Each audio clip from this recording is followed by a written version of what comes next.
You're listening to the Options Insider Radio Network, the home of the Options Podcast. For more quality options programs, visit theoptionsinsider.com or search for Options Insider Radio Network in your podcast provider of choice. Listeners can also access all of our programming through our mobile app available in the iTunes and Google Play stores. Select programs are also available via live stream at mixlr.com/options-insider. That's mixlr.com/options-insider. Don't forget to follow along with your favorite programs and submit your own questions for the hosts at twitter.com/options, stocktwits.com/options, facebook.com/theoptionsinsider, or via questions at theoptionsinsider.com.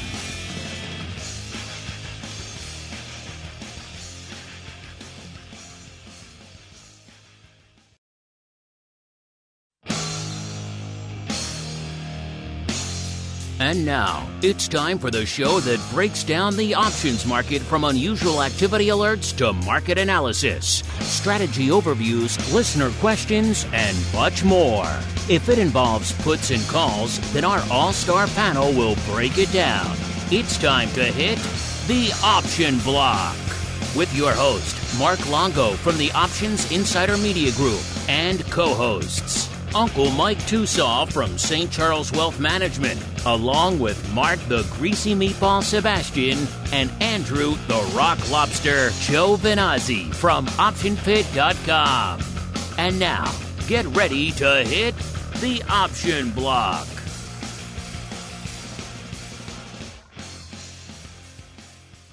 All right, everybody. That music means it begins. Yes, our broadcast week begins here on the Options Insider Radio Network with your bi-weekly options extravaganza known as the Option Block, what the cool kids call the old OB. My name is Mark Longo from theoptionsinsider.com, as well as, of course, from the aforementioned network. Pleased to have you joining us here to kick off your week. Remember, you can get this content pretty much everywhere under the sun at this point, on demand on just about every platform you could think of. Of course, if you want to engage live, you head on up to the Plus. Of course, you can get most of the live shows throughout the week. If you want to go above and beyond and get the exclusive content as well, including an awesome pro Q&A coming up tomorrow with our friend, the short vol legend. He's our first returning guest, not to talk about vol this time. You guys have been bugging us. He dropped a hint at the end of his last Q&A, said if there's enough interest, maybe he'd come back and do a deep dive into all things blackjack. Well, yeah, there was a lot of interest. You folks kept bugging us. When are we going to do that? When are we going to do that? So it is coming up tomorrow. You get your pro Q&A with the Blackjack Hall of Famer, Mr. Don Schlesinger. You're going to deep dive as deep as you could possibly want to go into all the mechanics and nuances of pro-grade blackjack. You guys are already hitting us up. It's important to get your questions in early because he doesn't want to kind of help prepare what level you folks are at. That's how he wants to set up his material. So check it out. If you're intrigued by that, you haven't joined us in the secret club yet, head on over to theoptionsinsider.com/pro. You get that. You get oddities. You get all the other Q&As we've done out there. And there's been some fascinating guests have rotated through that hot seat already and many more to come. And of course, however you listen live after the fact, keep hitting us up. Questions, comments, insights, pearls of wisdom. We do love to hear from all of you guys and gals out there today. And before we hear from who is joining us on the program today, it is our first show of the week. So we have to kick it off in style. Once again, listeners, can you name that 80s wrestler? I'll give you some hints on this one. This is not going to probably leap to mind. It's going to be a bit of a more difficult one. We're getting into the deeper cuts now. And this person, this one you're going to get right away, literally in the first couple of seconds, or you're not. I'm going to put it out there. This person, kind of a solid mid-tier, mid-Carter kind of guy. You would see him, you'd be like, oh yeah, I know that guy. He's fun, and I'd watch him. Didn't really have a crazy gimmick, was kind of just go in there, go about his moves in the ring. You'd appreciate him for what he does, and you move on to the next match. He wasn't the guy, you were as a little kid were cheering for when WWE came to town. You weren't buying an action figure of this guy. You'd probably go cheer for your Hogans and your Andres and your Machos and your Warriors and all those guys. This guy you'd see, like, oh yeah, I like that guy, but then he'd move on to the next. So kind of a solid mid-Carter, I would say, out there. As we head on into, can you name that 80s wrestler?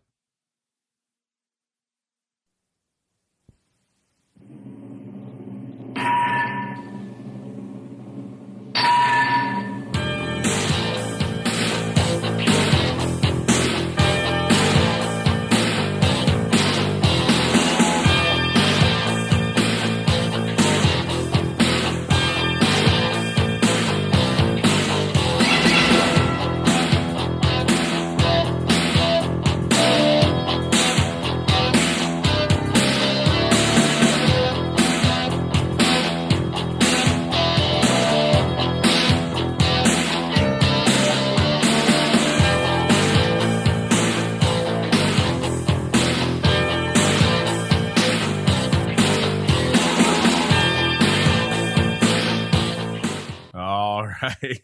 The song keeps on going for a while there. You're going to get this one or you're not. Let's first go out now to the land of the greasiest of meatballs, Mr. Mark Sebastian from OptionPit.com. So I got a feeling Uncle Mike might know this one. But let's see if the greasiest of meatballs, Mr. Mark Sebastian, like I said, a kind of a solid, a workman-like type guy, if you get my hint out there, sir. Can you possibly guess whose theme that was, sir? All right. Well, I don't know. So I'm going through my favorite mid-carders. And I'm going to go on a limb and say the Junkyard Dog. Oh, an excellent guess. Excellent guess. I would go out on a limb and say JYD had a gimmick. This guy playing today, not so much. It was kind of, I guess it was in his name and the song, and that was kind of about it. So not JYD. A good guess, though. A good guess. Not JYD. We go on out now to the land of the uncleest of Mikes, Mr. Uncle Mike TOSAW from St. Charles Wealth Management. A, welcome back to the program. And B, can you name that wrestler, sir? I'm struggling with this one, I got to admit. So, debating between, I'm going to go with Tito Santana. Another solid workman-like guy, not really with much of a gimmick, kind of a mid-carder there. You're right. That's both good guesses. No, you kind of had to hear, the only real clue in this song is in like the first couple of seconds. If you heard the couple of hammer strikes there. If you heard the hammer strikes, then who, dare I say it, would it be? Greg the Hammer Valentine. Yes, Greg the Hammer Valentine. Yes, he perhaps one of the most workmanlike of all the wrestlers there in the 80s. Yes, the markets are getting hammered. Let's get to it. It is time for the trading block. It's time to break down the latest topics, trades, and trends in the world of options. It's time for the trading block. All right, everybody, welcome to the trading block, the portion of the show where we break down what the heck is trading. And dare I say it, we didn't know how appropriate this wrestler would be today when we picked him. Because the markets are indeed getting sledgehammered out there today. Coming into showtime, S&P closing in on 2.5% to the dark side. Dow at about 2.4%. NASDAQ threatening 3% to the dark side. So a lot of red on the screen out there today, listeners. Pretty much the worst day. You got to go back a couple of months to really find another day that kind of even comes close to what we're seeing out there today. Of course, all that means coming into showtime, we saw a little bit of green on the old vol screen. We had VIX at threatening a 27, about a 26.75 or so. Puts it up about 8.25 points or so from last show. That's a big pop, 8.25 points from our last show on Thursday. VVIX back up to that more pandemic-friendly level of 140, kind of the level it was hanging out at for a lot of the pandemic era. That puts it up, a whopping 25 points from where it was this time on Thursday's show. VXX back in a 30 handle, listeners, 30.75, up 5.25 points. Our other favorite eroding friend, UVXY, couldn't quite make the leap to 30, but it got back a lot of its juice as well, 28.25. Up 6.5. Man, it was threatening 20 not too long ago in the other direction. Got down to a 21 and change out there. So, yeah, that's a big move out there for the ever eroders. And Vol Q, a.k.a. the NASDAQ Vol, at about 23.25, also up 6.5 points from our last show. So a lot of red on the screen, a lot of green on the Vol screen, a lot to unpack. Let's go out. He did get it, albeit with my help, but he did get it. So first, Mr. Meatball, if you have any enduring memories of Greg the Hammer Valentine, have at it, sir. And then B, how about them markets getting hammered, sir? Yeah, well, he definitely was a workman. I will agree there. I mean, the guy like flipped between heel and babyface, but everybody liked him because he was good at his job. I think his best feud and most famous feud was probably with Jake the Snake.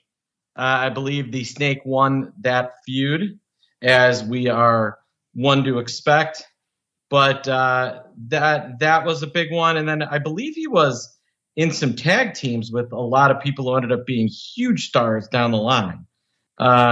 He did tag with Honky, I know, for a little while. Rhythm and Blues. Oh, yeah, that was terrible. They tried to give him a gimmick.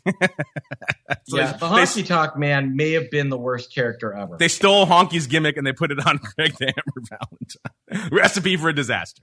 That was, yeah, folks, that was a sad state of affairs for for the wrestling world when the Honky Tonk Man and Greg the Hammer got together.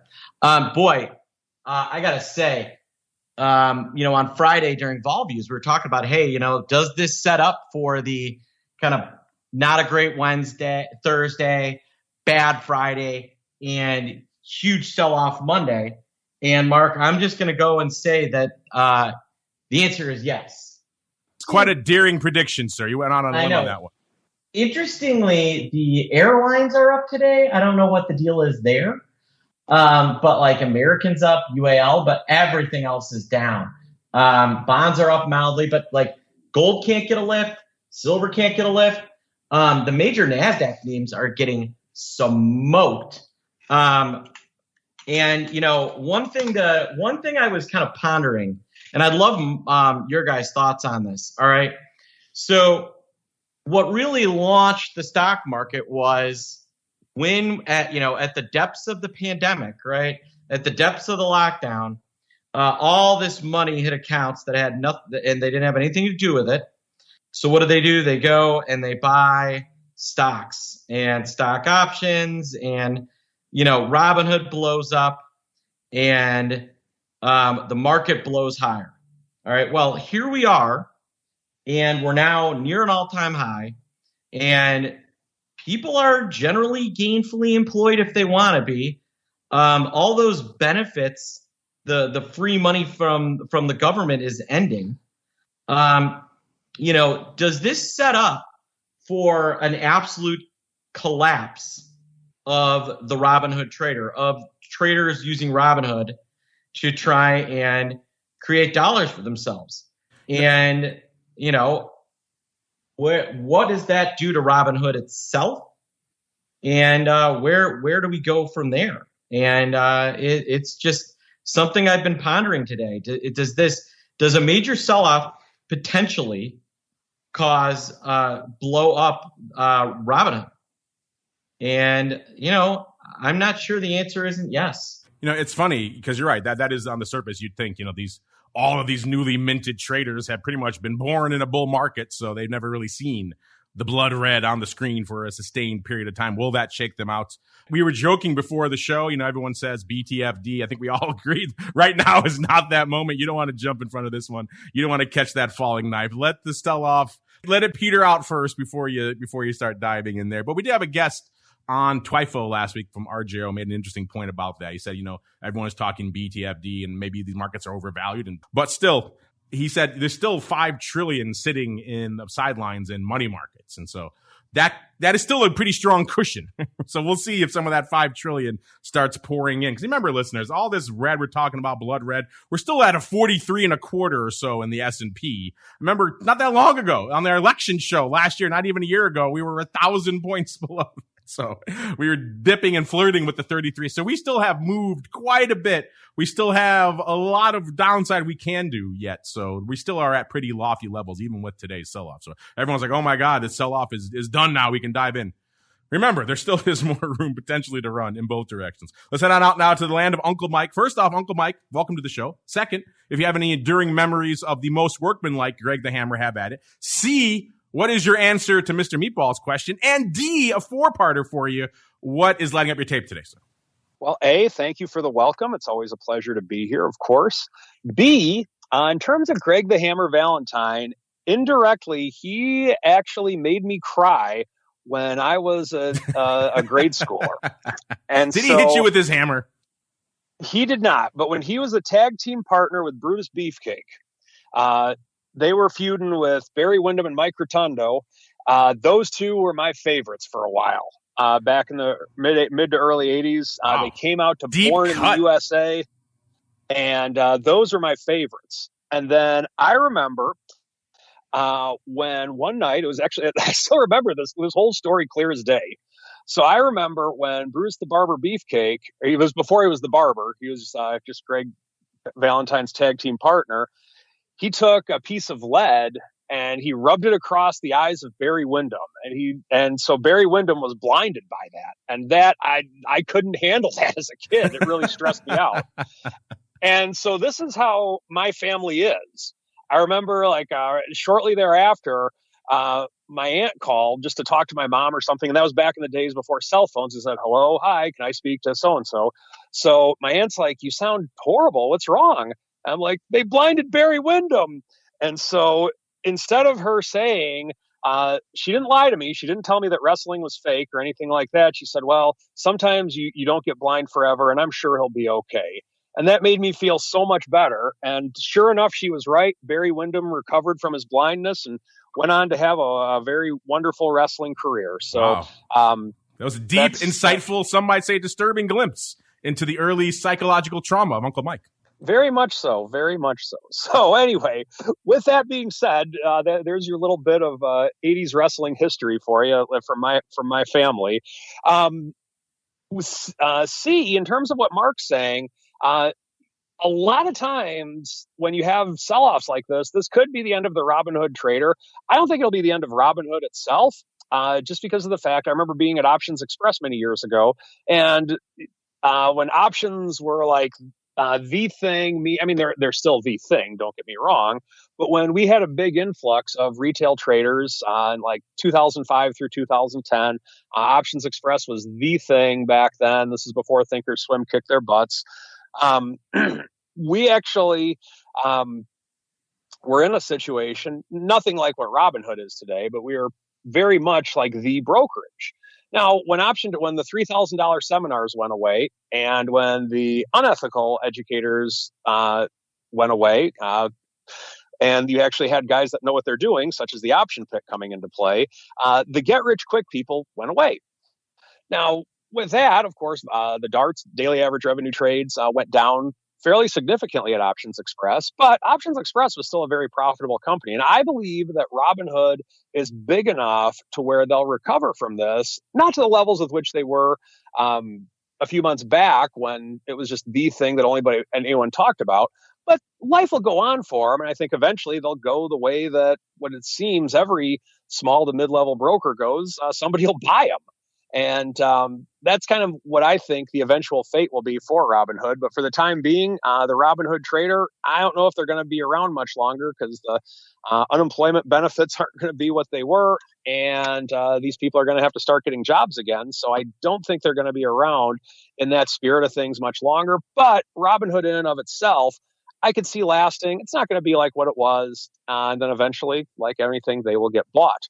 And then I think we're on D right now. Man, you gave me a lot to talk about today. On D right now, in terms of this market, this afternoon, I'm not doing it yet, but this afternoon, I am looking to dip my toe in the water in this market. Now, keep in mind, it is shark-infested waters at this point. So right now, I'm kind of watching and waiting to see if the sharks swim away over the course of the next couple hours. If they don't, I obviously won't. But what I'm looking for is if we can raise, like right now, the S&P is down roughly 100 points. If we go back to the point to where we're at, it's at 43.30 right now. If we go back to like maybe 43.60 within the next hour or so and level off throughout the day, I'm going to give strong consideration to adding some deltas to this market in one way, shape, or form. Reason being is that I've had since I was talking about it last week on the show, I've had a pretty far out of the money put spread a couple months out, and that's really the only exposure with which I've had. And I'm taking a little bit of a hit on that today, but in reality, most of that hit is just from volatility going up as significantly with which it has. And don't get me wrong, it is delta going against me too, but it's one where if the VIX just goes back to where it was on Friday and we have no market movement, I'm not really going to be down that much on this trade, but I'm monitoring it, of course. But for later this afternoon, I might be dipping my toe in the water. To add to what Mark said also, we have not had, in my opinion, significant moves in the bonds that's based upon a 2% down day in the S&P. We've had minimal movement in silver. And so I think that with that, and on top of that, on Friday, we actually had a sell-off in bonds and we had a sell-off in stocks. Yeah, that was crazy, right?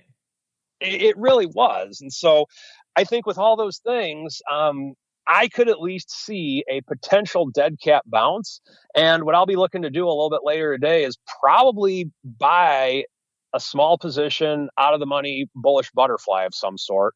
And I'll explain that a little bit more in the strategy block. So stay tuned, everybody. Yeah, Mike, one thing I'm thinking about now that we're talking is, and I know we don't talk about very much, but the SIBO skew index and how insanely high it's been the last few weeks. And what's been going on is traders have been dumping at the money puts and calls and slightly out of the money calls on market makers, and then buying up a curbillion of these way out of the money puts.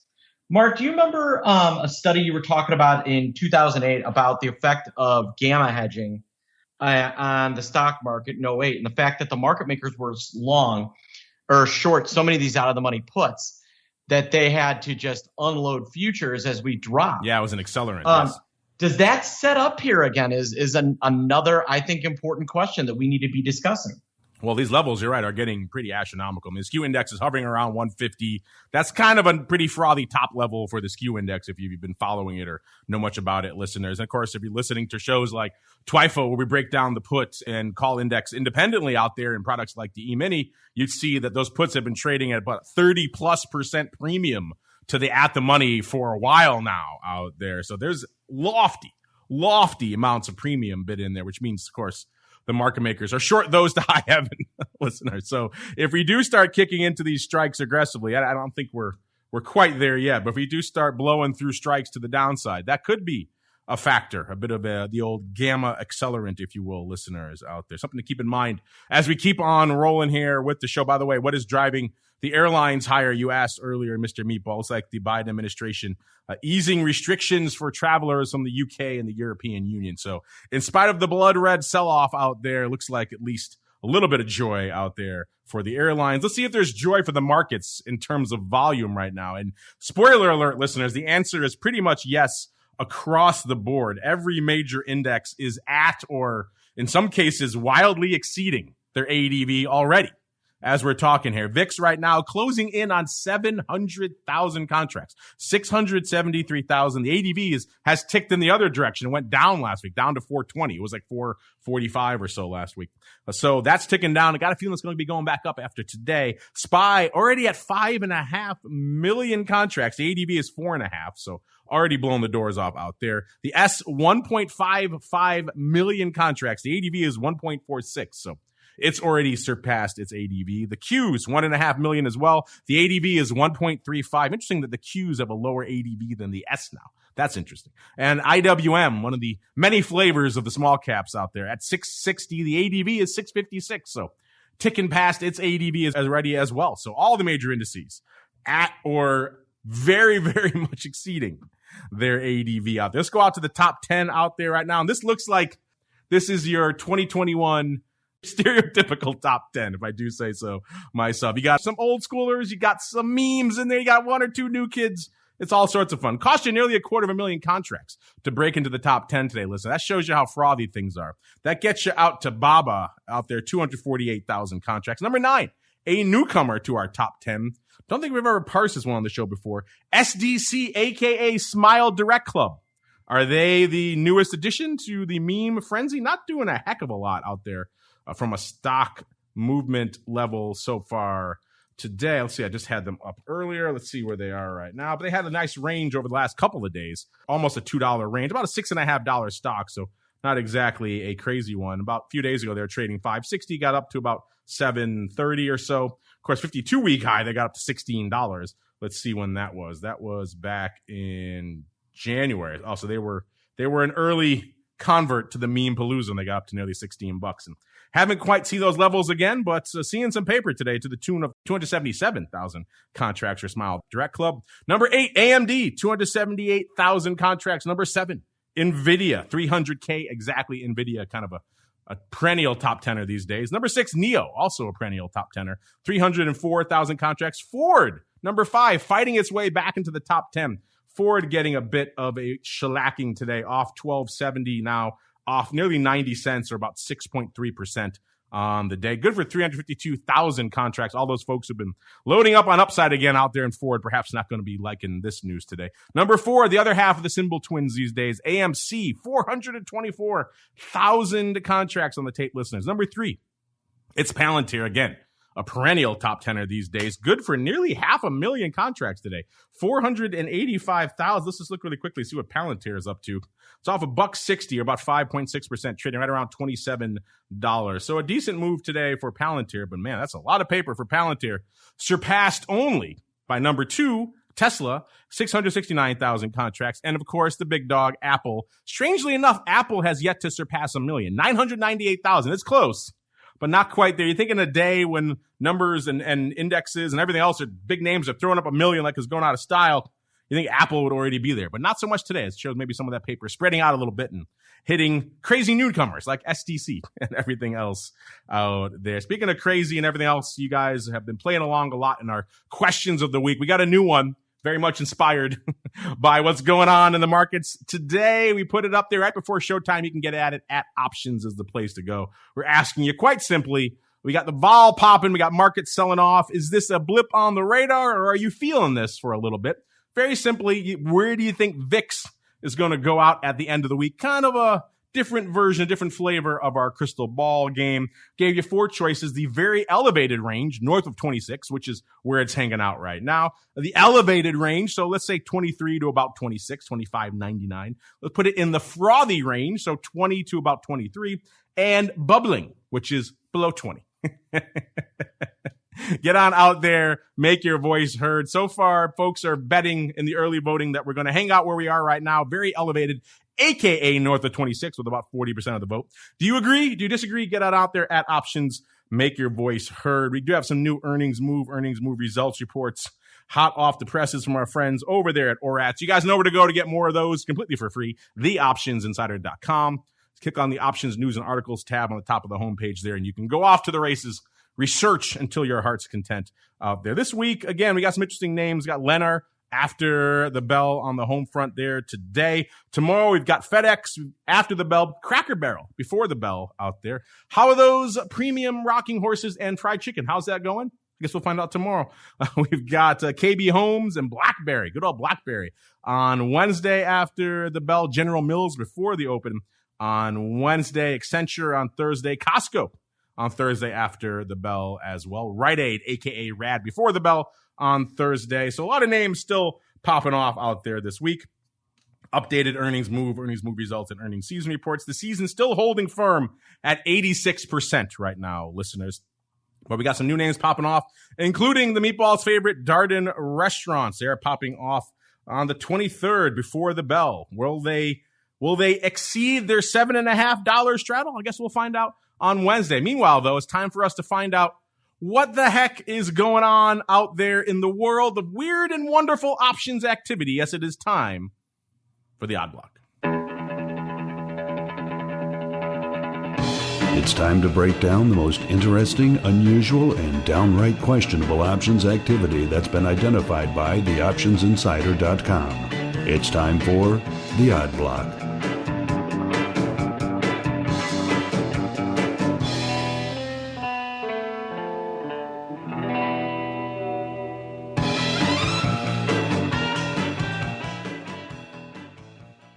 All right, everybody, let's do it. Let us unleash the Eye of Sauron. Will we regret it? Who knows? Only one way to find out, and that is by doing so and seeing where it fixes its fiery gaze today. And you might think, a day where everything is super red on the screen, folks maybe gobbling up a bunch of puts, maybe, or maybe they think things are overdone. Maybe they're gobbling up some calls on a rebound. We're not seeing that either. That we're seeing people. I guess if there's a theme today to the Odd Block, it is people blowing the doors off on downside puts. They're selling these things both hands. That's our theme of the Odd Block today. Let's kick things off in Ballard Power Systems Inc., ticker symbol BLDP, aka BLDP. This is one of those proton exchange membrane fuel cell makers. So playing in that fuel cell space, the on again, off again fuel cell space. They've been doing this saga for decades now. It's the hot new thing. Oh, it's old technology. Oh, it's the hot new thing. Apparently, it's old technology again today because it's selling off with everything else. Trading $15.12 right now, off about 75 cents or about 4.5% on the day. This is the name that's had an interesting saga over the last year. A year ago, it was trading pretty close to where it is right now, trading 16.30 a year ago. And it kind of hovered in that range, slowly got up to about 23, almost 24 in December. And then it popped aggressively in the meme-a-thon. In the meme palooza, it topped out at 42.28 on February 8th. And then it looks like it just gave it all back. Let's see, by March 8th, it was trading 21 again. So it got cut literally in half in the span of a month. So yeah, that's a pretty aggressive drop. And then it tried to maintain those levels for a little bit, hung out in the low 20s until late April. Then it sold off hard again down to about 1280 or so back in May. It looks like that was the low for the year as well.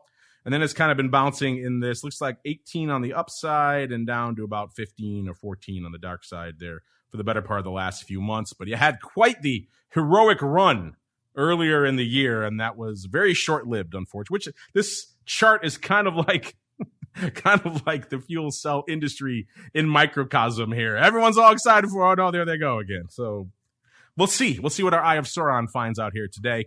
And as I mentioned, folks are going to town on some out-of-the-money puts. In particular, listeners, they are the OC13 puts. So right now, about $2 out of the money. They went up for 16.5 cents, so they probably were blasting away in a ton. Maybe they did a sweep out there. They did a 26,100 of these bad boys going up again for prices right around 16.5 cents out there. If you're wondering, that's a 56.5 vol, listeners. So they've done about 1,000 more since then. A total of about 27,000 have traded on the day. If you are curious, there are earnings, but not in this cycle. They are in November. So these are not earnings puts. This is someone just drawing a line in the sand for a whole freaking lot of Ballard Power Systems stock at the 13 handle. This was such a big trade. Our friends over there at Orats also run their own scans. It came up on their radar as well. You got to be kind of blind to miss this one out there today. According to their metrics, they rank them by volume versus the 20-day average of volume. And for them, Ballard is number 2 at nearly 11x is 20 days average of volume out there at 37,000 options that traded by the time they did that ratio there. The puts were 35,600 puts and only 1,300 calls. So a lot of put action out there today, listeners. Mr. Meatball, A, does this surprise you that on a huge sell-off day, we're seeing just a fiesta of short puts? And then B, what do you think about these sizable puts here in Ballard Power Systems? Well, this appears to be opening, and we've been active on the 14s and the 15s as well. This customer ain't messing around.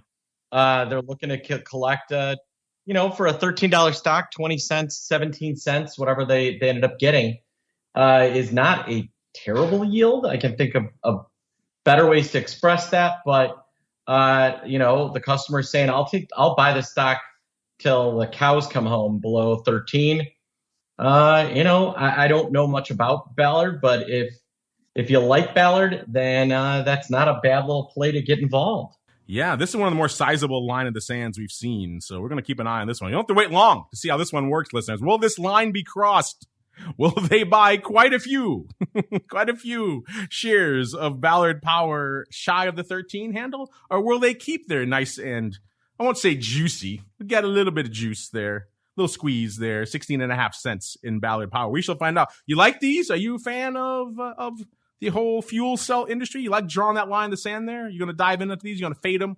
Hit us up. Let us know out there as we keep on rolling. If you said to yourself, that was good, but I could perhaps use some more. I am not sated in my B tickers selling puts. I want more put selling in tickers that have B's in them. If you said that to yourself, then A, that's a weird thing to say to yourself. And B, you're in luck because we got you covered. Next up, our Eye of Sauron moves its gaze a little bit farther afield. It's still in the energy space, though. We're talking BE. This is Bloom Energy Corp, trading 1876. This is also a very ironically similar saga, though. And also, these make solid oxide fuel cells. So we're hanging out in a similar space to what we were just talking about. A year ago, again, similar levels to what we were just saying with BP. 1792, it's rallied up to about 22, then sold off to $13, actually $12.37. That was the low on November 2nd. Then, like a lot of the meme-heavy names, this thing rallied hard. February 8th was trading its 52-week high of nearly $45, $44.95. So this thing rallied from about 12 and change all the way up to about 45 in February.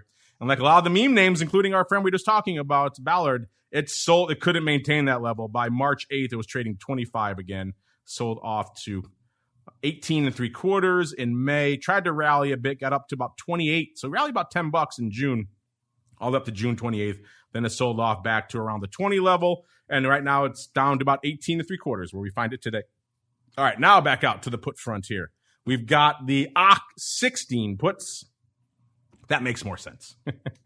The AAPL 16 puts going up for 20 cents. They were through the bid by a nickel, 12,120 times out there, listeners. All right. And then that's a 57 vol if you are curious. But then they said, you know what? We like those so much, we're going to do some more. They came in and did some more for 25 cents, 3,030 times. And then looks like they did 1,267 for 20 cents again later. So a total of about 17,000 of these have gone up on the day. Again, another pretty sizable line in the sand. Mr. Meatball, looks like we have a twofer today in the odd block. We had, first off, a line in the sand in Ballard Power. Then perhaps, dare I say it, maybe the same person coming in and deciding, I'm going to also draw a similar line in the sand, similar premium level, similar price level, similar industry, this time in Bloom Energy, sir. What do you think of these? Well, we're noticing a theme here, aren't we? They're all about energy, and they're all about size up put selling. I'm wondering if it's the same customer. You got to wonder whether it's somebody that is just in there unloading puts on a whole bunch of energy stocks, and it's part of a portfolio. It legit could be the same guy. It does have the whiff of the same customer, but it is not often that we see almost the exact same trade and the exact same name, the same size, same expiration cycle. They're both in October. This has the whiff of the same customer. What do you folks think? Think it's the same customer, or is it just a very, very, very coincidental trade? Either way, we shall find out. We'll keep an eye on both of these. We'll find out pretty quickly how they fared. And that's enough B-related short puts. And you're saying to yourself, I would like short puts in a completely different industry. We got you covered. Let's go out to Children's Place. Ticker symbol PLCE. Trading right now right around $84. Actually rallying today. One of the few names that's rallying, up 80 cents. They own Children's Place. They own Children's Baby Place. They also own Gymboree, a lot of obviously children's-oriented retailers, clothing, toys, that sort of thing. Let's see. Trading right now about $84 on the year. Let's see. A year ago, you can imagine, probably not the best for them. Not a lot of folks going out to Gymboree in the midst of the pandemic. Their low on the year was $24.15. That was about a year ago. And then they kind of rallied from there. They hit, wow, that's a pretty aggressive rally. By December, they were trading $47. So nice pop for them.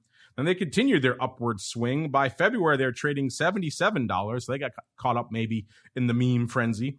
By March, they were trading about $83. And then they kind of sold off a bit back into the 70s for a while, hung out there for a while, then had a nice pop from 71.5 all the way up to 90 in mid-May, by right around May 17th. And they bounced around that 100 level for a while, sold off again to about 80, looks like about 79 actually on July 19th. Hung out in the 70s to high 80s range. Then in August, they started rallying again. They went from 82.5 all the way up to, looks like their 52-week high of about 107.33. That was back in early August, about the 12th or so. Hung out there ever so briefly and then sold off again down to where we find ourselves right now, 77.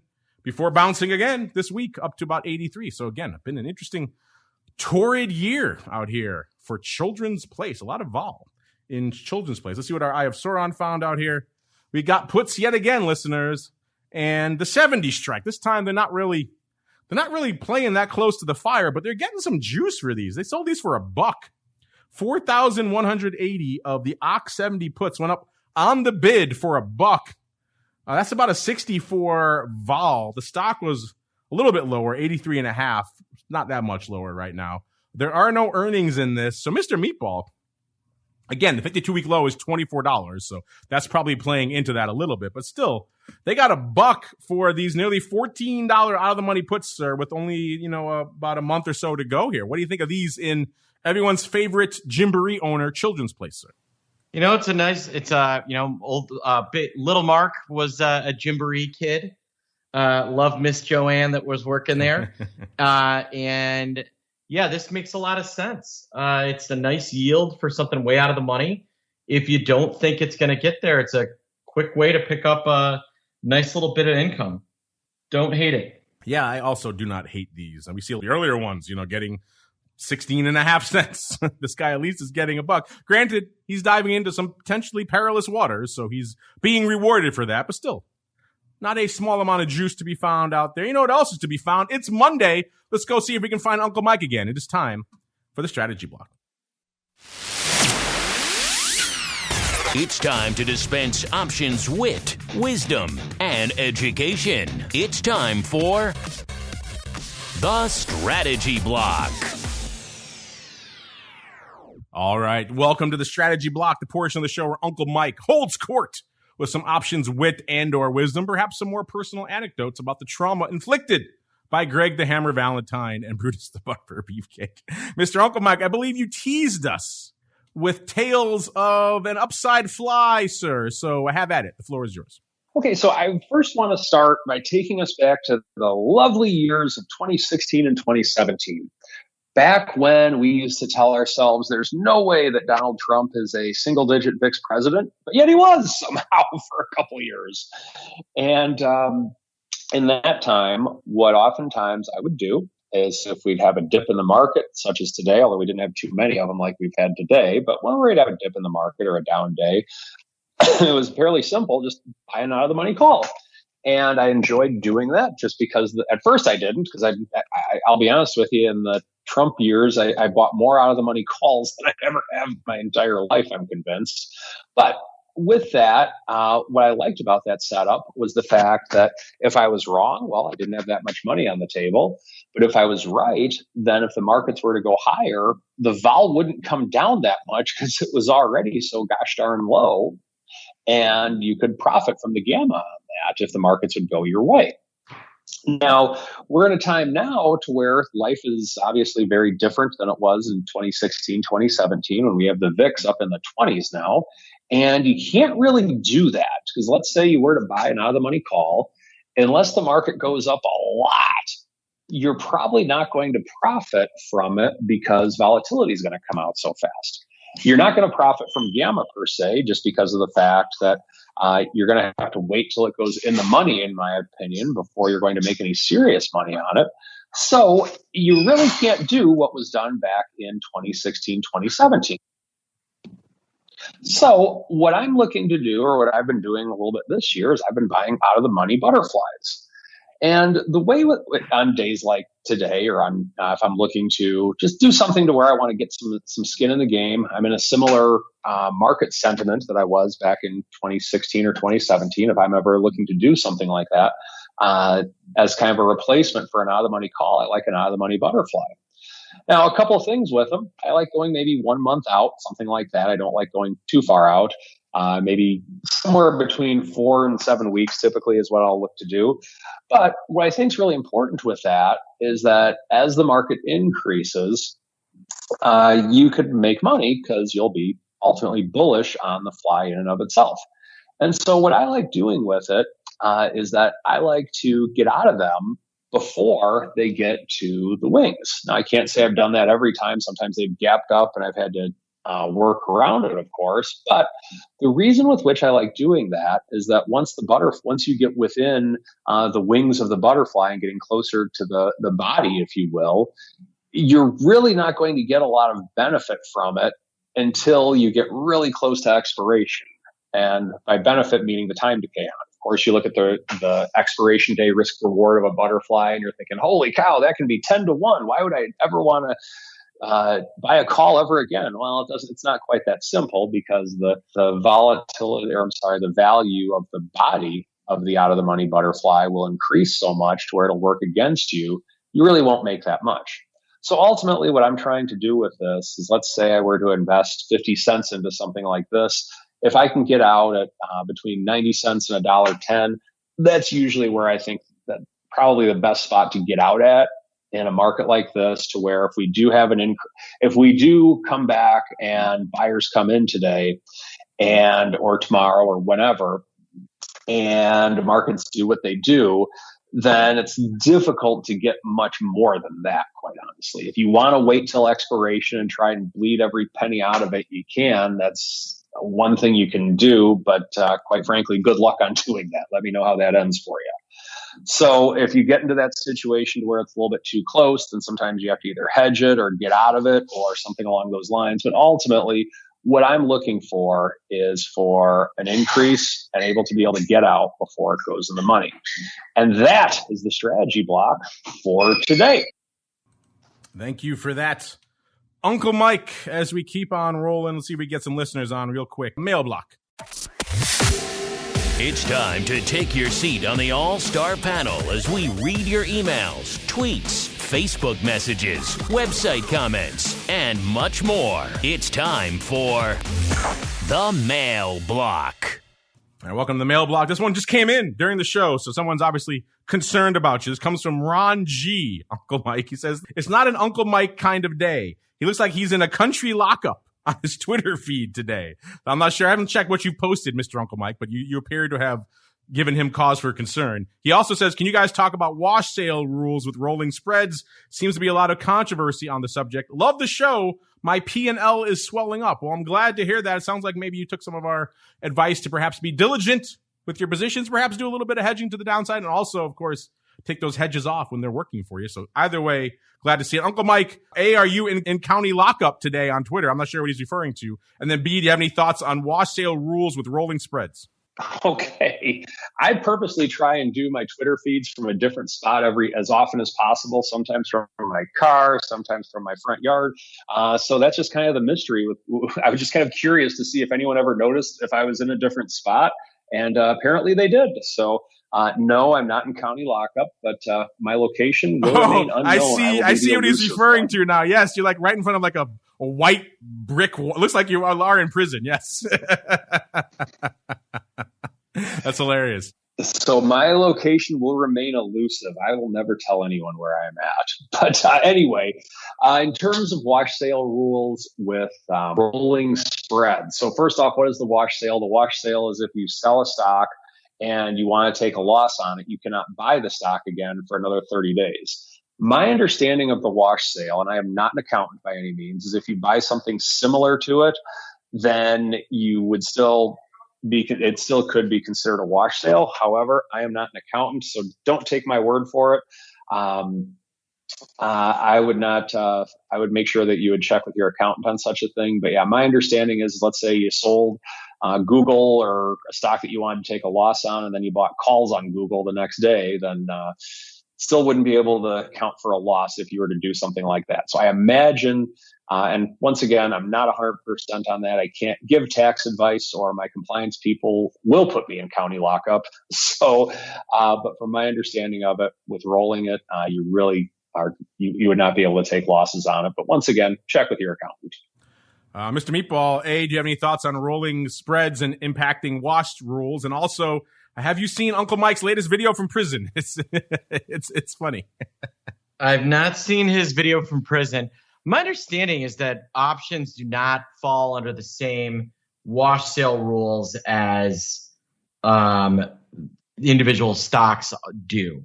That's my understanding, is that they're treated as total positions. But again, I'm not a tax accountant. I don't play one on TV. This would be something that would be good to call your accountant or your broker and ask them what they know. Yeah, you're probably better off starting with your broker. Good luck finding a good accountant who is familiar with all the nuanced wash sale rules around the derivatives space. Not many of them out there, unfortunately, in my experience. So maybe start with your broker and perhaps go from there. As we keep on going into our final segment, it is time to go around the block. It's time to tell you what we'll be watching on our trading screens until the next episode. It's time for Around the Block.